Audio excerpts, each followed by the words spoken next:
What's up, everyone, and welcome to another episode of Variant the Podcast. So, first and foremost, how was your week, Tim?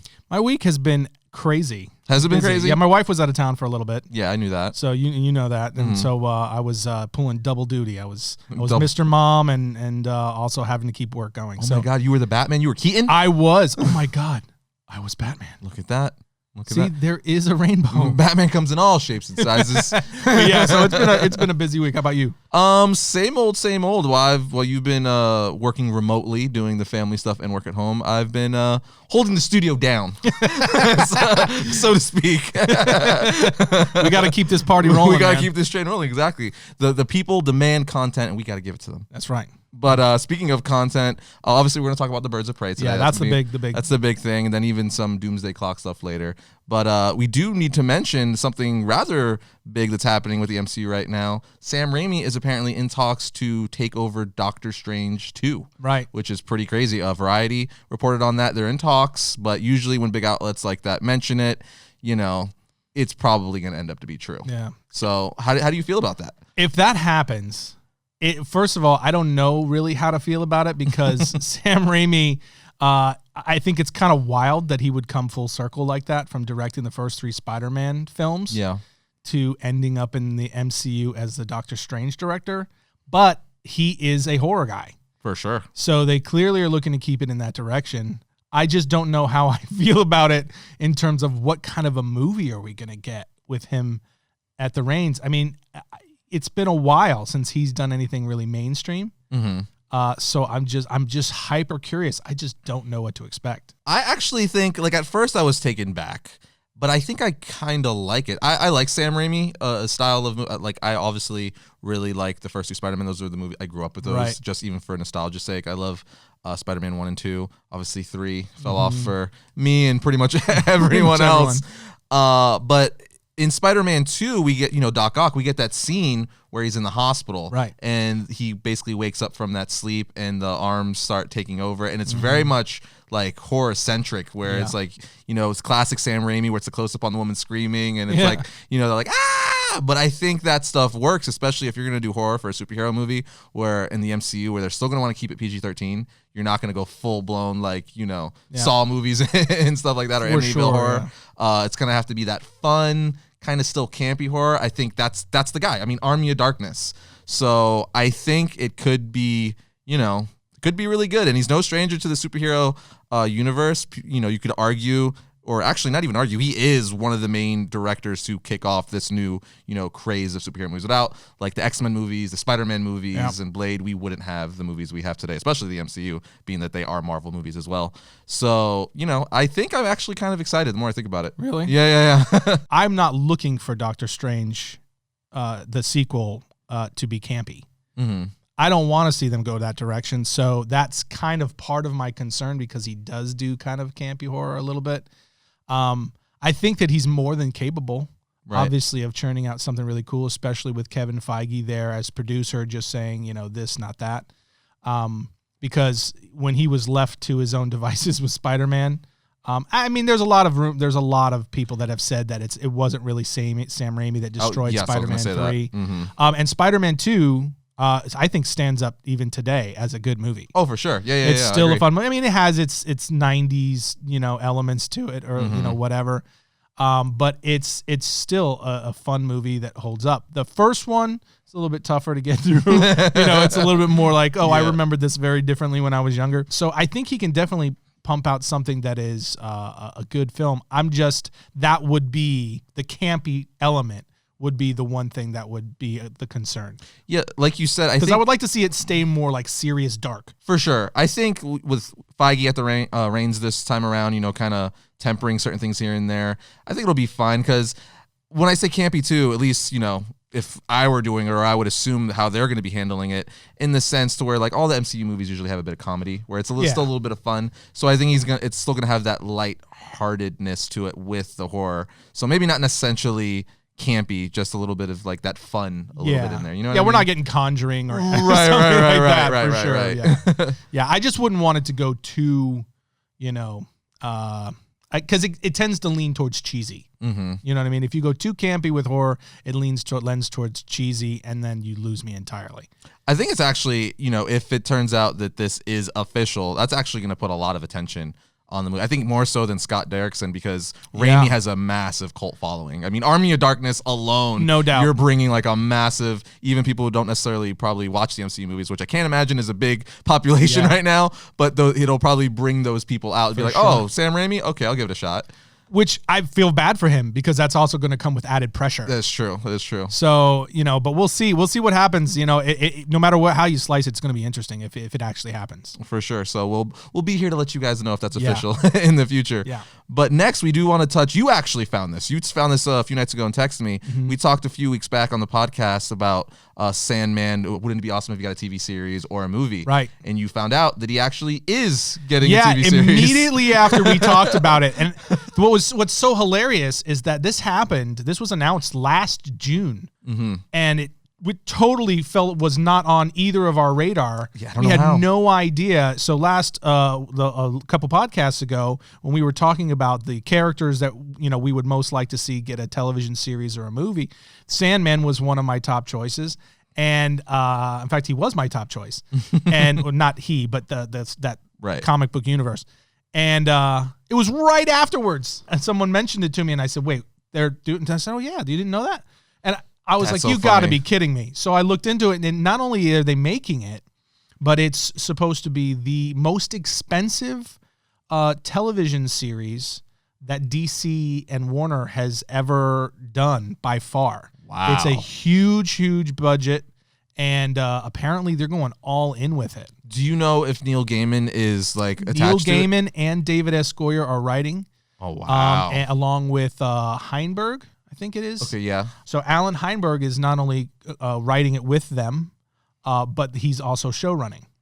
So, you've got all of this stuff that they're pumping into it. And from what I was reading, Netflix is actually, in statements from Netflix, they're looking to make this one of their main competitions for the Lord of the Rings series on Amazon. That's some big words. Right? That's because we know Bezos and Amazon is putting in what? Like $1 billion into it? They've already put $1 billion into it. So you're looking at, if that's the case, my biggest thing when I was talking about it, was they have to do it right. If they do this right, it could be really amazing. And it sounds like we might get something really big out of it. And if so, man, it could be absolutely awesome. That's really interesting. So it's going to go on Netflix, though, too. So that means, because I know there's talks of Netflix possibly switching the release model. Right now they do whole seasons. Right. I know there's rumblings and rumors that they might switch to a one-a-week thing again, just because, it does, as much as I do like binging, it makes sense to do, especially from a company standpoint, to do one a week because you have something to look forward to. You're always being talked about in the media and stuff, where most people will watch it within that first month or few weeks or so, or some people do it in one day, and then you're gone until next year. So, but with that said, do you think having a Sandman series, let's say it's 8 episodes, right? And do it all at once, I feel like with that, I would rather it be the once. Maybe because this is not going to come out till 2022, right? For sure. So maybe that will be one of the ones with that shift. I think that'd be really smart. I think that's really smart, and I think that HBO never left that model. Mm-hmm. They just always stayed with that. Yeah. And Disney, I think, was really smart to launch with that model. For sure. I am personally not a huge fan of the binging model for all the reasons you just cited. But also, I just really feel that television shows, movies, when they're good, they're meant to be a community experience. Mm-hmm. And when you have that binge watching, everybody kind of goes into their corner and then we talk about it for a second, then it's over. Whereas when you have that suspense of the week to week with the cliffhangers and not knowing it just creates more of a community where we can talk about it and we get excited about it together. Kind of like what happened with the Avengers run, right? With the Infinity Saga. Yeah. Where you had 10 years of these stories stacking on top of each other. So by the time we got to Infinity War and Endgame, it was this epic community experience where everybody, it was one of the coolest, we've talked about it so many times, one of the coolest movie theater experiences that we've had in a really, really long time. Because it was episodic. Right. It was you felt like you were watching TV in theaters. Exactly. And it builds over time. It builds hype, anticipation, but most importantly, I think it really fosters that community feeling hey, we're on this ride together. Mm-hmm. And this is what I like about it. And, what about you, sort of a thing. And that is lacking from the binge model. No, I totally agree. And plus, just from like doing what we do, I know I personally like when they do, what's that new series that just came out? Oh, man. Umbrella Academy. I don't know why I was brain farting. Umbrella Academy. People binge watched it that first day, and then people are like tweeting spoilers to me. I'm like, just because you were up all night watching it doesn't mean I watched all the episodes. You know, I watched that. It took me like 2-3 weeks to get through it. So that eliminates that as well. But also, you know, it's fun to talk about. Like, did you see last night? Yes. I can't wait for next week. That was a crazy cliffhanger, you know? And it's a modern invention. Like for the forever with television, you know, especially, it was always episodic. Mm-hmm. You know what I mean? That was the deal. And it was that water cooler talk sort of a deal. But also, I think it's really smart for the actual companies and production companies themselves, because it also, by doing that, and having that community experience, it also builds up a brand loyalty. For sure. You know, even if it's subconscious. I mean, look at what they were able to, AMC was able to do with The Walking Dead, right? And that community experience of just what's going to happen and where's it going and all that thing. And, you know, it just builds this brand. So you have people that are still on board watching every single episode of this show, 10 seasons in? Yeah, it's crazy. I mean, say what you will. I know the show, they're still doing new series. I guess they got a new series coming out. We're going to have a movie. But to me, it feels like it's fallen off, which is crazy. I guess it definitely has a little bit, but it's still, I guess, doing well enough to fund all these other projects. Yeah. But in its heyday, like, you know, 5 years ago, massive. It was this show, I think people forget, and it's not that, it hasn't even been that long ago. This was breaking records like every season. Yeah. It was the largest show on television. I think it still holds yeah. several records for like cable television. Yeah. Which is pretty crazy. Yeah. But yes, so in short, Sandman is getting a series. Yep. 2022, and Neil Gaiman is indeed attached to it. Neil Gaiman and David S. Goyer. Because again, if they put as much money into it as you said they're going to, and they do it right with the creator and stuff there. Yeah. Man. And it very much sounded like the negotiations, from what I was reading too, a lot of the negotiations, especially where Neil Gaiman was concerned, was about making sure that they were going to be true to the story and that they were going to allow them to have a level of creative control. This is also going to be a very adult series then too, if they're staying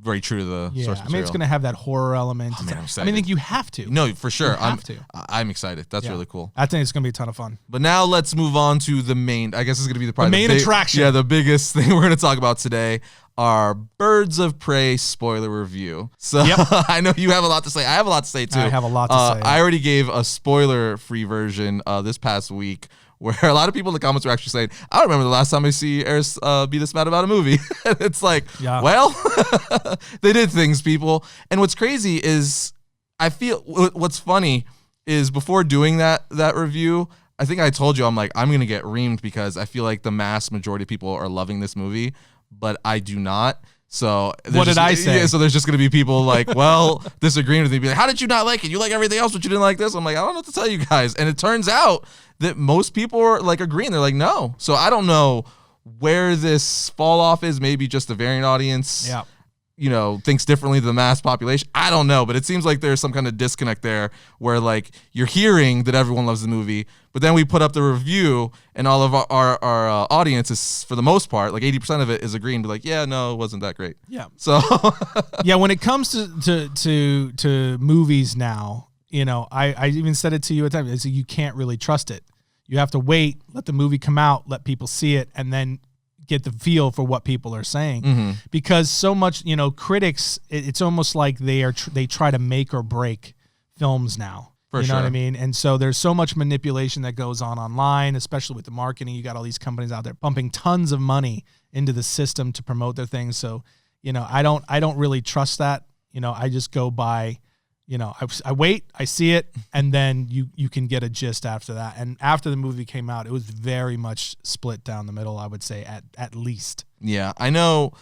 For me, again, this is going to be spoilers galore. This is the spoiler review. So like I said prior in the spoiler-free review, my biggest thing with this movie was how they handled Cassandra Cain. Because everyone knows, if you've been watching Variant for a long time, everyone knows I'm a massive Batman fan, meaning I also like Nightwing, Red Hood, Batgirl, Cassandra Cain, so on and so forth. So the fact that they took one of the most powerful and badass female characters from the DC Universe, DC Comics, and made her nothing more than like a common thief, just like a little girl who pickpockets. Right. I was like, the part that pissed me off the most is like, because again, I understand this is like comic book complaints, like people who, random people who don't read comic books they're not going to know who Cassandra Cain is. But I feel like that only furthers my point. Then why make her Cassandra Cain if you're not going to use the character Cassandra Cain? Anyway, the part that really ticked me off is towards the end of the movie when they're all fighting in that circus carnival thing, and Harley's fighting, Black Canary's fighting, and all the girls are like they're doing their thing, but you see Cassandra Cain hiding from just these like petty like street thugs when like in reality, if this was the real Cassandra Cain, like she would probably be the best fighter there. Like if we're going comic book wise, a Black Canary would be the she'd be rivaled only by Black Canary in that scenario. Right. So it just made me so mad. I was like, what are you? Because I know people were they were tweeting to me and even commenting on the video we posted, and they were saying, well, she's still a kid. Maybe they're setting her up for the next movie and stuff like that. I'm like, that's fine and all if they're going to do that. But even still, like, from the comics, like, that's their whole point. Like, her mother's Lady Shiva, her father's David Cain. Lady Shiva's the best, like, fighter in the freaking DC universe, and freaking David Cain is one of the world's best assassins in the DC universe, and she was bred from childhood to be the next great, fighter and assassin. So it's like, no, it doesn't play. Plus, how cool would that have been to like see her like wrecking shop and them like the Birds of Prey kind of be scared of her a little bit, because that's how they play it off in the comics and stuff. I could rant on that all day, but that was just such a missed opportunity, especially, because say what you will, I'm not trying to get political at all, but this movie, they were trying to put the women at the forefront, which is cool. It's great and all. So why would you take the best female character or most powerful one you have and make her the weakest? Yes. Like, wouldn't that just further your point to put an awesome, strong female lead in there? Instead, you're going to make her like a chump? Yeah. So mad. And that actually leads to my biggest gripe with this film. And it has a lot more to do with not just the film itself, but DC and the direction that Warner Brothers is taking the DC franchise as a whole. It's the same thing that we talked about last week, where we were talking. I was saying, DC. It wasn't last week, but I was saying is DC doesn't have clearly a straight course in mind. They don't know where they're going with all of this. There's this hodgepodge. We're not doing the Zack Snyder verse anymore, but we're keeping half the Zack Snyder characters. Right. We're doing this. No, we're not doing. Okay, yeah, we are doing it again. It's all of this. And then you look at what they did with this movie, down to them changing the name of the film after opening weekend to Harley Quinn, Birds of Prey, because they realized they done effed up by naming it Birds of Prey when the movie is not about the Birds of Prey. Nope. Right? Mm-mm. And so there's so many things that are problematic here, but it's all symptomatic of the key problem, which is that they don't have a clear course with these characters. And these characters are all connected in the comics. So no matter how much you want to have, in my opinion, which is a form of artistic arrogance, by saying everybody just wants to have their fingerprints on all these pieces, and just so they can say, this is my take on this, or this is my spin. No, this is me making it my own stuff. When you already have all these great writers that have put years and years and years of work into these stories and these characters to lay these things out, all you have to do is adapt them. Not because you just want to appease the diehard comic book fans, but because they're good stories. And when you try to manipulate and jack with a story that's already good and carefully planned and mapped out, and all the plot points are there for a reason, you are going to end up with the Frankenstein's monster. And we keep getting films like this where they don't really know what it is they're after. They're just throwing characters into these films with no clear direction for them, no clear idea of like, what is the purpose. Is this film leading to another one? Right. Well, I guess that just depends on if the movie makes money. Oh, it's 100% what it seems like. Yeah, which is totally it's garbage. Even from the standpoint of how these characters are being treated. These are characters that have been around for a really long time, that are loved by a lot of people. Right. I kind of look at it like how the Chronicles of Narnia films that came out not too long ago, right? There was a lot of like, wow, they're finally making these movies because this is like classic literature, beloved by a lot of people. Kids grew up reading them, whatever. And then they made them and they kind of did it all out of order. And it was just, they put some effort into it, but then as it wasn't making enough money, they started roping it back and then it made it worse, right? And it wound up getting butchered and the whole thing got canceled because people were like, oh, well, they're not doing this justice. Yeah. So now the property is going to Netflix and they're going to start all over again, right? And hopefully they do it right. But in this case, you can't do that because Warner Brothers owns all of it. Well, and they're the ones that are the catalyst for all this stuff. So we're getting all these characters that are just all over the map. And we're getting characters, like you said, Cassandra Cain, where they're just like, oh, what would be cool if that was Cassandra Cain? But not put Cassandra Cain in the because they movie. don't care about the character at all. They don't care about how she plays into the DC universe or what she's going to do for going forward because they might never ever use her again. They'll just reboot her. And that's their mentality. And that, to me, that's a short-sighted mentality. Well, I mean, yeah. The craziest thing to me, too, is like I feel like we talk about the DCEU quite often because, they're always making new announcements. We got Shazam 2's filming in July. Right. Apparently, we got Aquaman 2 coming out shortly after that and so on and so forth. Matt Reeves' Batman movie, yada, yada.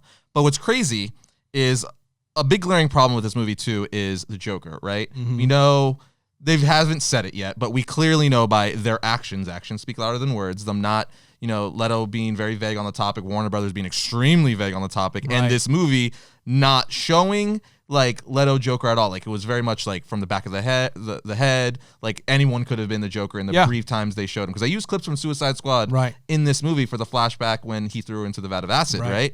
But you barely see him. And then even there's drawings of him with no tattoos, actually. Looks totally different, which I thought was really funny. So the perfect way to fix all of this, which is why it makes no sense, the Flash movie. They're doing a Flashpoint movie. We know that. It's coming out, I believe, 2022.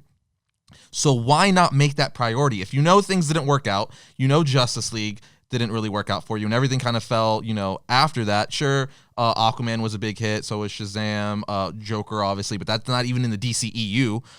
Those were big hits, and they've had some success, and, Aquaman and Shazam, I do like those movies. Still, with the DCEU, you have a Suicide Squad 2 coming out. Mm-hmm. Obviously, you have Harley Quinn and Birds of Prey. That's planned and out way before that. Why not just move up Flash, do a Flashpoint? That is your scapegoat. Reset the timelines. Be like, this is why everything's changed. This is why this Joker looks different and they broke up. Right. This is why, the Birds of Prey this way. Suicide Squad is different in the second movie, and so on and so forth. This is why we got a new, younger Batman. Right. It's all, that is comic book stuff. That happens in the comics all the time. Yeah. So it's right there for the taking. Anyone could tell you. Yep. We're basically telling them. So it's like, why don't you just, that just seems like better business. Yeah.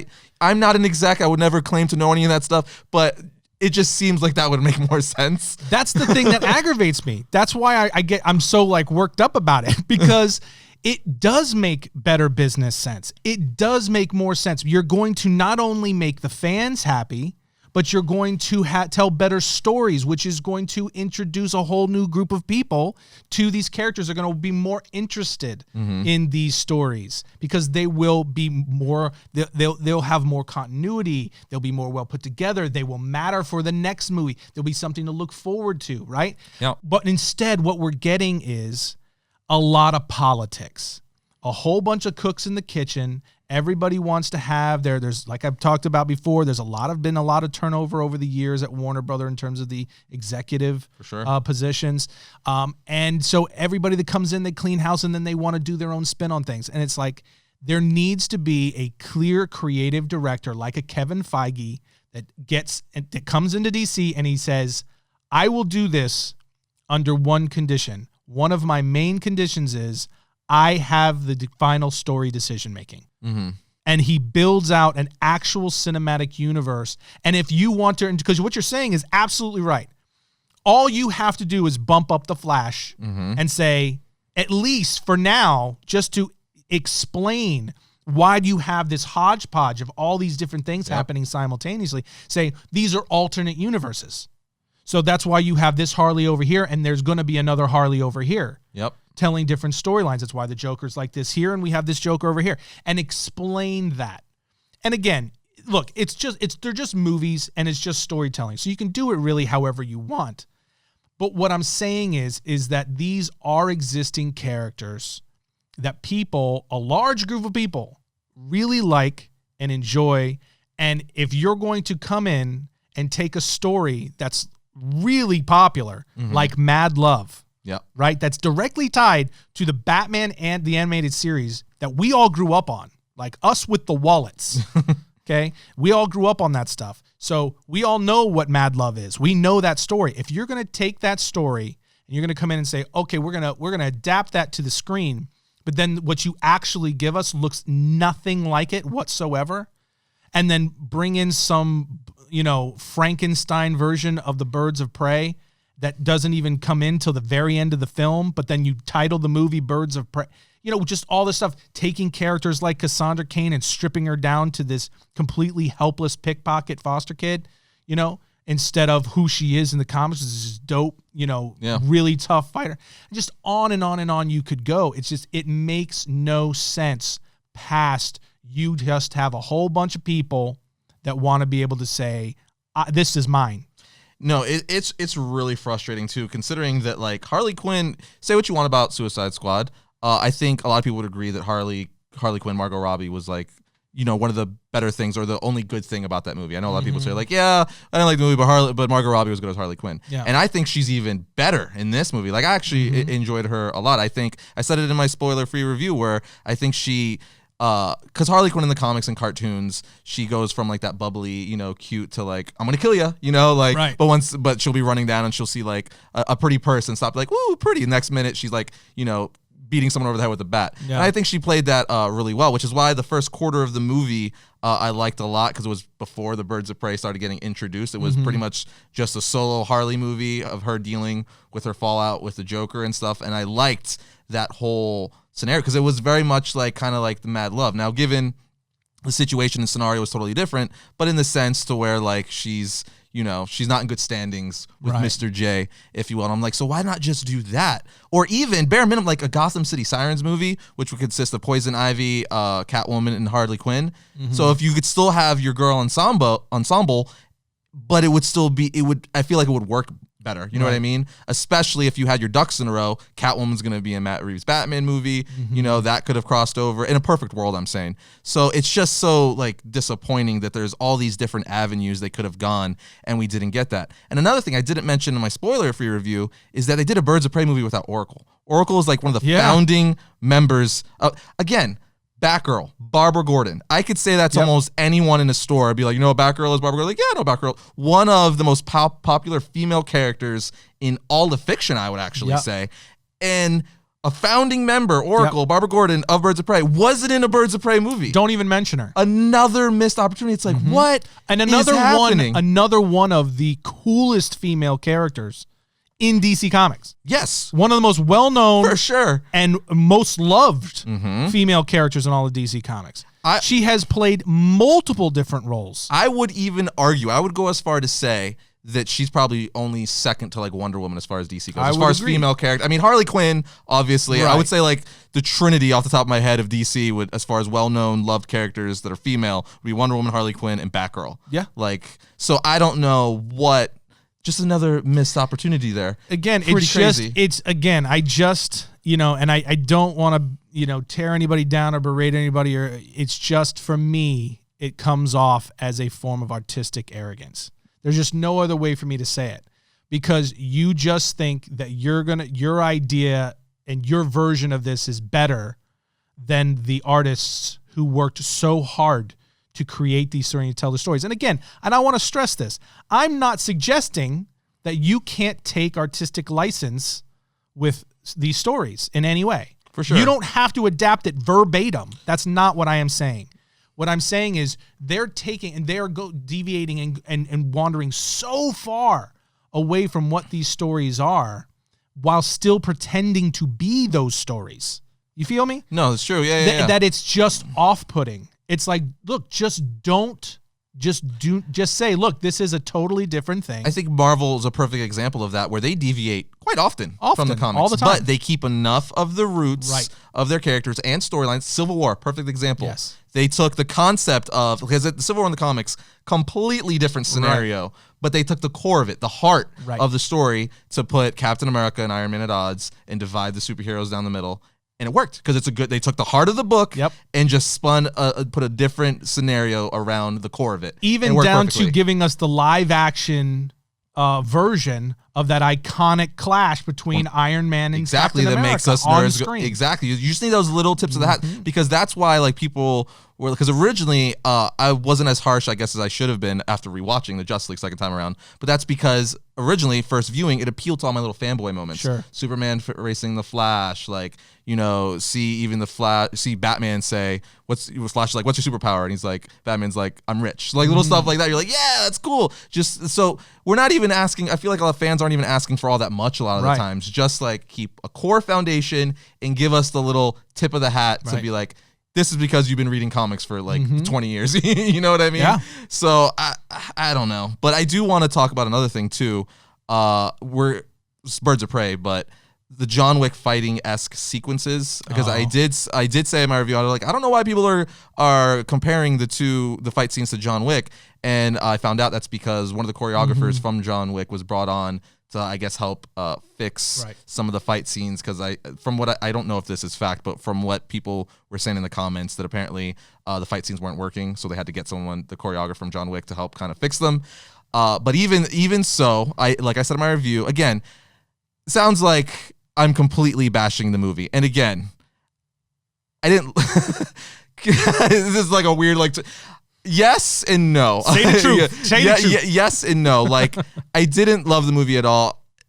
There was a lot that I didn't like about the movie. Let's say that, because again, people were like, just say you didn't like it, and it's just because I know there's a lot that goes behind it. You know what I mean? So say it all the time. It's not that I don't want to say it. It's just like we create stuff constantly, and not everyone loves what we do. So I know how it is when you work on something. And to be fair, we're doing it on a way smaller scale than Hollywood's doing it. So I even know how it is on our scale to put a week into something and people be like, this sucks. So I can only imagine. So that's the only reason why, I don't like to be like, I hated it, because, it's not, I don't think their intent was to make a movie everyone hated, because, that would just be malicious, and I don't think that's the case. Plus, they want to make money. So there's that, if anything. But there was just like a lot about this movie I didn't like. It just disappointed me a lot. And the only things like I did like was really Harley Quinn and then Black Mask, Ewan McGregor. I thought he did a solid performance. And the fight scenes, everyone's saying they're so cool. I like two of the fight scenes, both of the Harley ones with her bat sequence, and then the one where she's with the shotgun being back there. I know you didn't like that one that much. I liked it. To me, that was very like cartoon animated-esque, and I was like, it was just fun for me. But the other ones, I just felt like, just I guess the way they were shot, you could tell that like the stuntmen were waiting to get hit and stuff like that. Yeah. Where like, yes, it may have been the same choreographer, but I feel like in the John Wick films, they're shot different. So it's the same choreographer, but the cinematographer isn't shooting it the same. So you don't have this big wide. That you have a lot of cutaways and close. So it just feels you don't see all the stuff you're not supposed to see, like a guy sitting there a second too long waiting to get hit by a bat or something like that. Right. So it is what it is. I wasn't impressed with most of it. and same for me. Like I wanted to conclude by myself also saying, now that I've gotten my vent out of the way, there were aspects of this movie that I did enjoy. I did not hate the film. Mm-hmm. Okay, there were pieces of it that I thought were good. Yeah, I thought Ewan McGregor had some really cool moments as Black Mask. Roman Sionis, and I also thought that Harley Quinn had moments I thought all the characters had some moments here and there. I could not separate myself from what I view as just the very confusing situation that is DC cinematic films at this point. I just could not break free of it. So it's not even just this movie per se. This is just adding on top of it. No, that's why I said right out the gate, it's my biggest problem isn't really about this individual film. It's what Warner Brothers and DC is doing with DC stories and these characters as a whole, because there's no clear separation. Case in point is that they are keeping Margot Robbie as Harley Quinn for the new rebooted Suicide Squad film, as well as Jai Courtney as Captain Boomerang, who they show in the Harley Quinn movie. Yeah, he's a little Easter egg. There's a little Easter egg in there. And when she says, I know him, that sort of a thing. And it's like, okay, cool, but you just got done telling us that Suicide Squad movie doesn't exist anymore. You're rebooting the whole thing. You're recasting half the characters and basically, to what we know so far, and maybe they don't. Maybe they say this is a continuation, and they act like it did happen. I think that's what it's gonna be like. Because the Suicide Squad, I feel like with that one they can get away with because it's a revolving team of villains. Because you could just say we've got new villains for this new movie. That's why several of the ones from the first. And that's fine. Aren't in there. I'm talking about the characters they're recasting. Oh, I see. Okay. Right? So they're recasting some and not others. And they flat out called this a reboot. I can't imagine that they're bringing in James Gunn for him to say, okay, I'm going to pick up from the last film. From everything we've seen, he came in with a specific pitch for that whole group as a whole, and it was more than one film. With that, I'm curious because Amanda Waller, Viola Davis is Amanda Waller. Margot Robbie is Harley. Harley. My favorite part of the movie. She was great. Margot Robbie's Harley Quinn. So again, I don't know. I haven't really thought about it too much. To me, I'm just thinking like they're not going to use Deadshot. They're not going to use like Killer Croc, and then just saying but Harley Quinn and Captain Boomerang are still on the team. No Joker. We don't know what's happening with the Joker. It's just, again, we'll wait and see. Yeah. But it just feels so all over the place, just as a whole, as a universe. And then for the individual movie, like that scene in the police station with her having the beanbag gun. The scene I liked and the scene you didn't like. Yeah. There was a lot of scenes in there. There was scenes that I liked. There was scenes that I was just like, what did we just watch? And then the other thing, too, that really kind of was just like, why? was they built Roman Siona's Black Mask up the entire film, and then we get to the end where he finally puts on the Black Mask, and he's dead in like 30 seconds. Yeah. Yeah. In the dumbest way imaginable, by the way. What's crazy about that, I mean, he's no like Mr. Freeze or Riddler or anything like that, but he's still a very popular Batman villain, especially in recent years with his appearances in Arkham Origins, a video game, several animated movies and cartoons. So plus he's just a cool villain. Yeah. Like, in the comics, they say he's even a better mobster than freaking Two-Face and Penguin, which that holds a lot of weight. And he's sadistic too. And he's a psychopath. We got a little bit of that in the movie, peeling faces off, which was but a totally different type. A totally different type, for sure. It's not that he was like almost like likable 1 second, then super crazy the next second, which added to his crazy, which is why I liked Ewan McGregor's performance. I didn't mind that. I didn't mind them changing his character in that way. In fact, it lent to one of the movie's darkest scenes in the club where he thinks this girl is laughing at him, and he stops everything with a packed club. And he makes this girl like get up on a table and start dancing as she gets gets her dress ripped off just to humiliate her. And it's just really dark and heavy. And it was one of the moments in the film where you were like, wow, that was a dark turn. For sure. But it was played to really let you know how crazy he actually is. And I thought they did a good job of that at several points. But they built that up in that way to where you get to this point where he looks like he's just snapped, and Ewan McGregor did a great job in that scene as well. And he puts the Black Mask on finally, and you're thinking, okay, this is about to get real dark. Yeah. And then nothing happens. He just absolutely nothing. And Black Canary uses her cry one time. Don't get me started. At the end of the movie, with that, nothing else happens. Dude, there was just so many things like that. Again, it all just goes into the same bucket for me of like, what are you doing? That was another one of my biggest gripes. I was actually going to bring that up after you were saying what you were saying, but you brought it up, so we're gonna go right into it. The Canary Cry. Now her name's Black Canary, right? So Canary Cry. That's like she was like. Let me see. Yeah, she's like the only meta, I believe, in this movie because you got Harley Quinn, no superpowers, Huntress, Renee Montoya, Black Mask. None of them has superpowers. She's the only meta-human in this movie, right? And they used it one time, and when they did use it, they were like, "Oh, this is too much strain on her. We're gonna have her pass out." Oh my gosh! It's like what? It's like But again, it's like, why? She was out of shape. she hadn't been working out. Yeah, even though she's like freaking beating up 20 guys at a time. Dude, I know. And it's like, listen, I just don't understand. But it's almost like hypocritical, why you're right? doing it that way. It's almost like hypocritical in that sense, right? Yeah. Where she's strong enough to do all this. Yes. But when she uses her Take power, on dudes that are like the size of a freaking WWE wrestler. like, you could take devil's advocate and be like, she promised not to use it because her mother. So when she did, she hasn't used it in so long fine. that it weakened her. But I'm like, okay, even if so, I don't like that approach. That's just me. That's just me. Everyone has their own opinion. I wasn't a fan. Even Victor Zask, I was like, I didn't necessarily like how he got played a lot because he was intimidating, but he was very much like that. What are we gonna do now, boss? Yeah. Like type guy. Where I'm like, this is Victor Zask. Like, this guy is so crazy and likes killing so much. Every time he kills someone, he carves a scar into his flesh almost as a trophy to be like, I killed this many people. And he has got scars all over his body. Like, that is dark. Yeah. And he's like that in the movie, but they still made him like almost like a lackey. Yeah. And I'm like, this guy could be like the main villain of a movie easy. And another character they kill off in just a way that's like, what? You just built him up this entire movie as this psychotic, like a total lunatic, and someone that he was relatively intimidating. Yeah. And then it's just, I just didn't get it. It wasn't, I will say, look, there are people that like it, and that's great. For sure.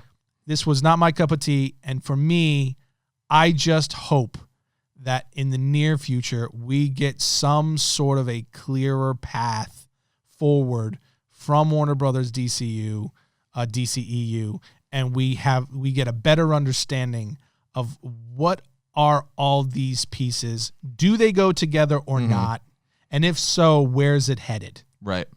Because right now it just feels like we're throwing stuff against the wall to see what sticks, and whatever sticks, we'll do another one.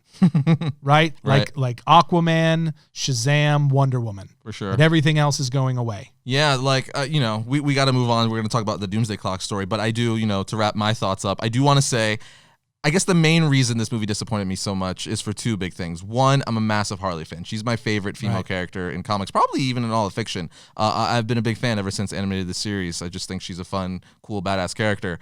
So to see, like, she was good. Margot Robbie did a good job as Harley Quinn, but to see her movie as a whole not, disappoint me, make me very meh, kind of put a bad taste in my mouth, obviously. And then just the fact from being the big comic book fan I am, taking other characters that I really like Cassandra Cain or even Huntress, who I didn't necessarily like the way she was portrayed in this movie. I think it was a bad casting choice. Right. Again, I like Mary Elizabeth Winstead. I think she's awesome and other stuff. Right. I just didn't think she necessarily was right for this role.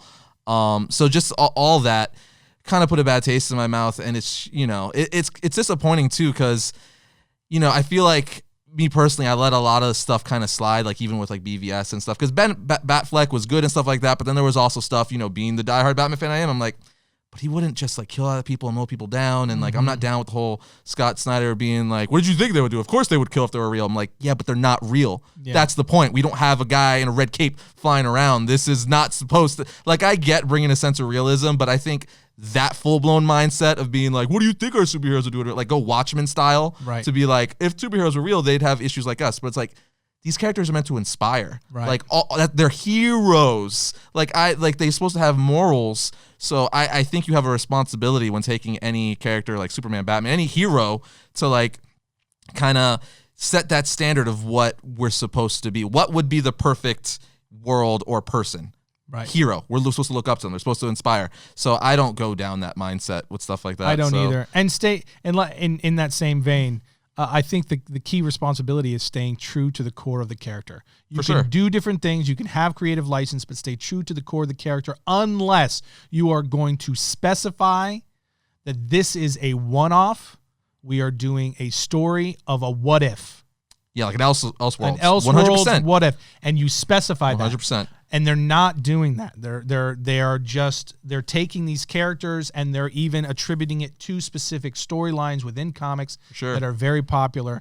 And I just don't think that's the best approach. And that's the crazy part too, because to that point, I love Elseworld stories. They're actually some of my favorite type of stories in all of comics, where it's like, let's take Batman and see what he would be like if he was like a serial killer or something. Like, that's awesome, because we know we still have like our real Batman. We'll never do that, but it's a cool to be like, oh, what would he be like if this so and so happened? So I don't know.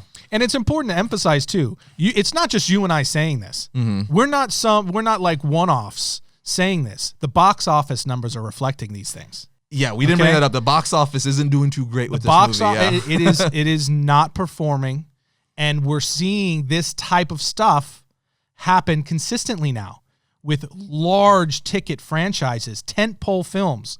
When studios are not following the core of these characters that have been built and developed over time, that people have come to know and love. And when they're doing that, i.e. what we saw happening with Star Wars, and why they're roping back now and trying to figure it out, because they realized, okay, we took a wrong turn somewhere, and now it's hitting the box office. They're still making crap ton of money, but it's not performing the way that it could, or they want it to, or they know it should. You know, it's crazy too. Like, initially when I heard because it was projected to make, I think, around 50 million opening weekend, and made 33. So it's like 20 million short. That's a big hit, because it's only going to go down the biggest weekend for any movie is opening weekend. It's just slowly, it either stays, but it slowly starts to decline after that. But initially I'm like, well, it's rated R. And I'm thinking to myself, wait, that shouldn't matter. Joker, $1 billion. Deadpool, $1 billion. Exactly right. Logan made a crap ton of money. These are all rated R superhero films. So I'm like, nope, that's not it. So they clearly missed the mark on something. And I don't know if you got this vibe at all. We didn't really talk about it too much, but there was another thing that I noticed about this film, and it was, this might just have been me, but there was multiple points of the film where I very much felt like it was trying to be Deadpool. That's actually a complaint I have even with the comics. They're doing that with Harley Quinn in as Rebirth New 52 era. They've kind of been making her break the fourth wall and stuff. And it's actually been frustrating me a bit in comics, because like, I don't want Harley Quinn Deadpool. I want Harley Quinn. Like, she was awesome before that, before pre-New 52 and stuff. They kind of been changing her, and it's a common complaint in the comic book community. So they're just adapting from it's funny, they took that from the recent comics, but they missed out on a lot of other things. So well, it is what it is. In short, we definitely agree. There was things we liked, there was things we didn't like, but I think we also both agree that the bigger issue is what's happening with DC films across the board. Flashpoint, man, if I could stress it enough, like I've stressed the whole they should have all the universes appear like in the Flash timeline, like they did on CW, and they finally did it. Please, if anyone's listening, I don't know if you are, if as important's listening, Flashpoint, let's get it quicker to fix all this. You could do something really, really cool, man. So let's talk about something really like Doomsday Clock. It finished in December, but we're finally getting around to talking about it now, because to be fair, I actually, for whatever reason, didn't have I was a few issues behind. The series is very dialogue heavy. Very dialogue heavy. So reading, just catching up on 6 issues is actually reading 12 issues. Plus the holidays, reading other comics, so on and so forth. But I finally finished reading it. I know you finally finished reading it. And oh my God, I wish I would have finished it sooner, especially before we talked about the Watchmen HBO series. Because we know that wrapped up, that had its own version of wrapping up the Dr. Manhattan story in the Watchmen universe, and Doomsday Clock wrapped up Watchmen and Dr. Manhattan in the comic universe in continuity, or at least we think wrapped it up. We don't know if, it's kind of open-ended a little bit to go forward. But this is how I wished Dr. Manhattan was ended in the HBO Watchmen series. It was so good. Again, this is going to be spoilers, because we can't talk about it without spoilers.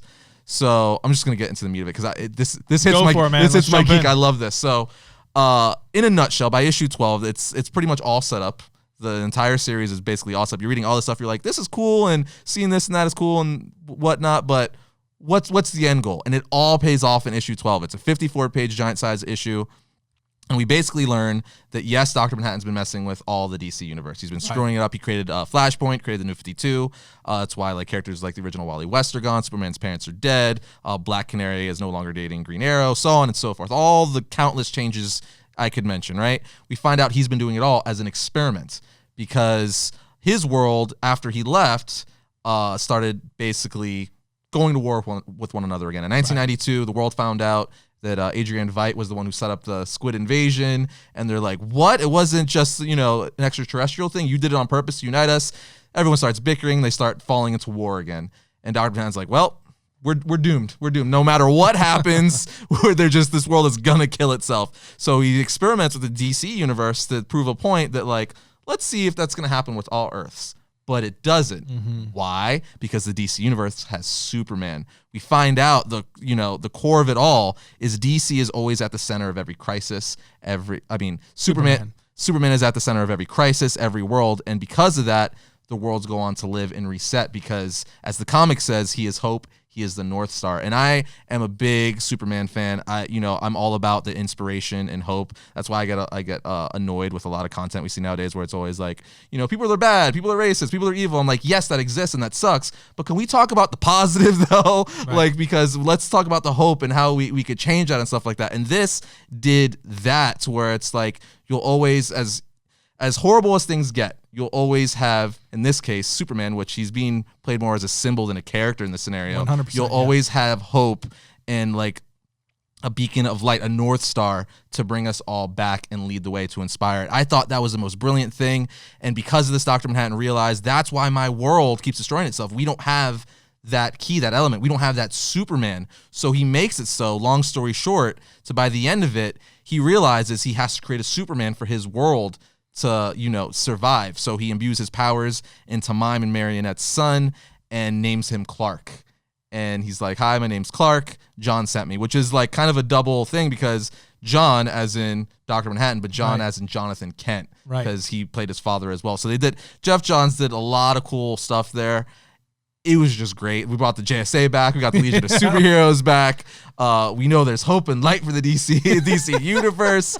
And I just, Superman fan, people can call me Superman fanboy all I want, but I guess I kind of am, but I just love the fact that like Superman is that beacon of light. You know what I mean? He is that character that he's not supposed to be relatable. He's not supposed to be like relevant. Neil Gaiman said it best when he said he's just supposed to be inspiring to show people the way. He's almost like a god in that sense. You know what I mean? And like, any religion, he's supposed to be that character or that being that inspires people to be better. And I'm like, let's all get along. And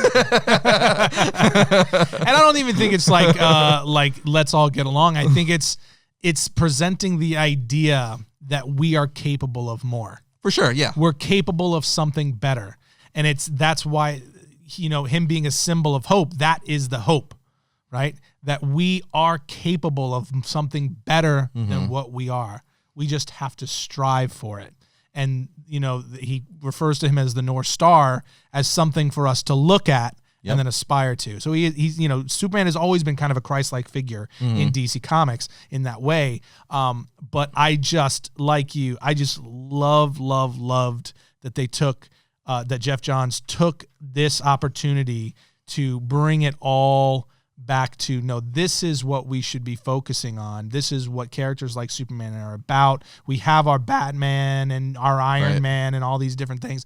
What we need, storytelling is missing is that element. And he wasn't just saying it for the DC universe. He was using this as the opportunity to make his own personal political and social statements, I think, in this comic book series of saying like, hey, there's a lot of crappy things happening, and it can really feel like it's all going to hell in a handbasket, and there's no hope for any of it. But that's just not true. We're just not looking in the right direction. Mm-hmm. And he was really dealing with, in my opinion, he was dealing with how cynical we've become as a society in a lot of ways. And he was dealing with that cynicism head on through Dr. Manhattan and Superman there at the end. Like you said, it was a lot of setup, and I wasn't even sure where it was all headed because there was so much happening. And, I told you like about five issues in, I'm just like, it just feels like it's kind of plodding along. Yep, for sure. Because there was just so much dialogue and it was so much setup going on. And I said, okay, we're halfway through this thing and I still don't know where he's taking it. Mm-hmm. But when the train finally pulled into station, you were like, that's genius. Yep. It was so refreshing, and it was just, it felt like, especially considering the times that we're in, it very much felt like something that's like, yes, that. For sure. And it was genius on so many levels too, because it says a lot because it's almost like over the years he grew as a person himself, because at a few years ago when this story was being written and when the New 52 happened, Geoff Johns was the chief creative officer of DC Comics. So he spearheaded the New 52, which created a lot of the problems and did create that cynicism in DC Comics where Superman wasn't necessarily that beacon of hope the way he's supposed to be anymore. And he's, all the changes everyone didn't like. So he saw that, like, in himself, just even like in real life, he must have, because he spearheaded that and wrote this book, that like, hey, I realized that this isn't the characters we grew up with. Like, my bad. So he gave the Rebirth one shot that set up all of Doomsday, and it basically just says, in the DC Rebirth one shot, even says we lost our way, we lost hope, we lost our love, we lost our heroes. Yes, all that stuff, and it's like it says a lot that like he's almost writing like everything he came to realize through the New 52 and seeing the way the audience was taking to it. And he's like, oh, you're right, this isn't even the heroes I grew up with and stuff like that. So we fixed it all. Yeah. And it played out perfectly on that level, as almost like an apology in a way, but also within the continuity, because I love the idea of still keeping the past relevant, not erasing, not forgetting about it, but recognizing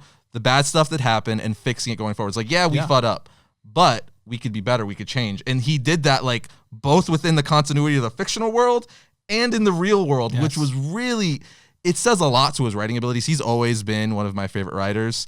And just like how deep he is in the continuity of DC lore, like to tie the JSA, Superman's parents, Superboy, Legion of Superheroes, all these characters from years and years ago that I haven't even read much of, because a lot of them were before I was even born, and you can't read everything, and to tie it all in and make it make sense chronologically within real world and continuity and just all work to go forward.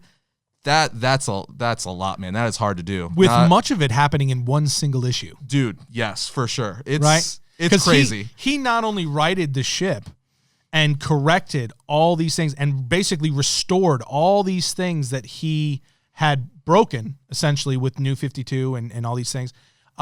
He not only corrected all those things, but he also set a course going out to all the way in the storyline, all the way to 2030. Yeah. Right? Yes. So, he not only righted all that and brought everything back full circle, back to point one, but he also stretched everything out, all surrounding one common thread that Dr. Manhattan clearly lays out, which is that in all cases, the one guiding force will be Superman. The one commonality that all of these timelines, all of these alternate universes will have is that they will have a Superman that will be the center, the core of hope, that no matter what happens, no matter what darkness comes, this is the one thing that will push everybody in the right direction and move things in a positive direction.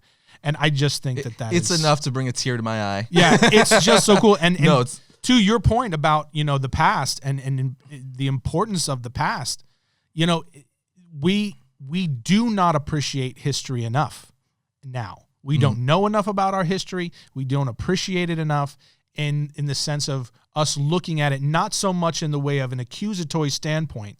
We think our pulling up history, whether it's recent or distant, is just our means of just accusing people right now and just making it some sort of like a point of like, see how horrible we are and things are, right? That's not what history is for. History is for us to look back on it from an informational standpoint, to draw the lessons from it, but from a center of positivity and hope of we're going to learn from this so that we can be better, so we don't repeat these things. 100%. And that was, again, at the heart, I think, of what he was trying to get to. That's that hope, that positivity, that optimism, that pure optimism as our driving force, not this dark cynicism that we're just feeling at the core of everything that's really just weighing everyone down anymore. And that's why I love it so much. I mean, because again, in the real world, Action Comics number 1, 1938, I believe, Superman.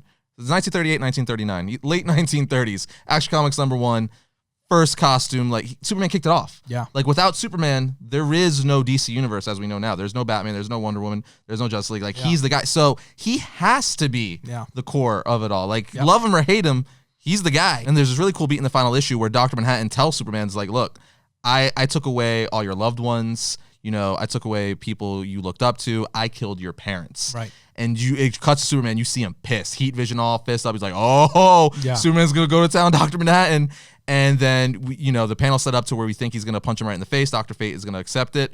And it pulls out. And Superman, when the guy just told him he changed everything in the DC universe, he killed his parents.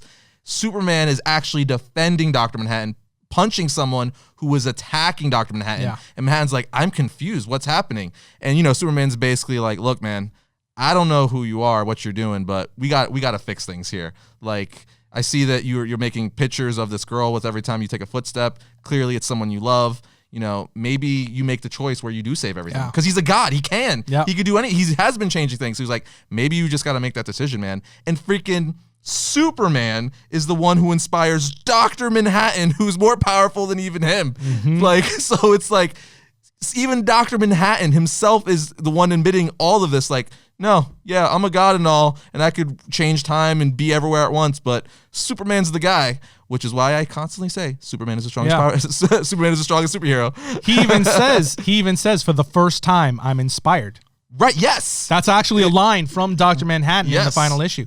And what Superman brings in that scene, Superman brings it all back to where he says, look, it doesn't matter what you did.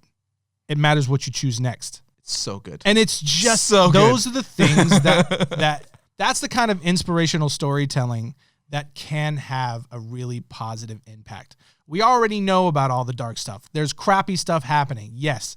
But we need voices that will start turning things towards, but what's the actual solution? Mm-hmm. What's the root of these problems, and how do we begin to move forward in a way that's positive and is reaching towards something greater, instead of us just getting in this gigantic hamster wheel? And the way that he addressed it and used this story and to do it at the end, it was absolutely, in my opinion, it was jaw-droppingly inspiring. I'm going to go on record and say, I don't remember the last time I read a comic book that left this big of an impact on me. Like, really? No joke. Like, the fact it was, because I think it even hits me more personally, because like, even in writing, working on my own stuff, I'm all about that. Like, let's show people how they can be better. That's why I like superheroes. Yep. Like, why would you? That's why we like superheroes, because they are the idealized version of us, of humanity. Right. Like, we wish we could be that. Right. So, and this like summed that up in the fact that, like, no matter how dark things get, there's always going to be hope and light, and that Superman is that, and it can inspire someone, a god, Dr. Manhattan. Dude, I actually might say this is my favorite comic of the decade, and time will tell if it's one of my favorite, of all time. It probably will be top 10 at least. But again, I read lots of comics and I can't remember. Well, I can remember a few, but this is definitely top 3. Like, this hit me hard. I'm like, this is good. That's awesome. This is really good. Yeah, it was same. It was very impactful. I thought his method of storytelling, it was a slow burn.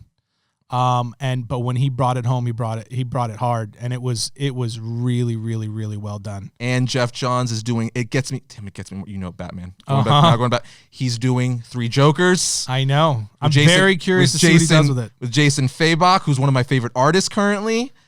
Oh man. Just if I could just say, the one thing is, Jeff, could we just get it in less than 2 years? That would be super, super, super great. But the other thing too about, and we'll have to wrap up here pretty quick, but is with the at the end of the Doomsday Clock story, the Superman stuff. It really reminded me of that line from Jor-El in the first Superman film, where Marlon Brando as Jor-El says to Superman when he first gets into the Fortress of Solitude, he's talking about humans. He's like, I sent you to Earth. He says, because there's greatness in them. Yes. They long to be. They hope to be. Right? And I might not be quoting it exact, no. But just paraphrasing. Right. He says, there's something in them that's different, and they long to be better. That's why I sent you there, to show them the way. And I was like, that is Superman. Even in that bit in the Man of Steel, they do that a little bit too when he's the first flight, when he's learning to fly for the first time. Dude, yeah, that is Superman. And that's why when people say, how are we going to make Superman movie work? It's like, again, Neil Gaiman said it best. Just make him inspiring. Just make him inspiring. Just have him inspire people, and you're in. You're 100% right. But I think that's going to wrap up our time for today because we ranted a lot today. Yeah, this was fun. I enjoyed it. This was therapeutic. But in short, read Doomsday Clock if you haven't already, or watch our episode on it, and do what you wish with the Birds of Prey. Yeah. But other than that, we'll see you guys next time. We talk about all things comics.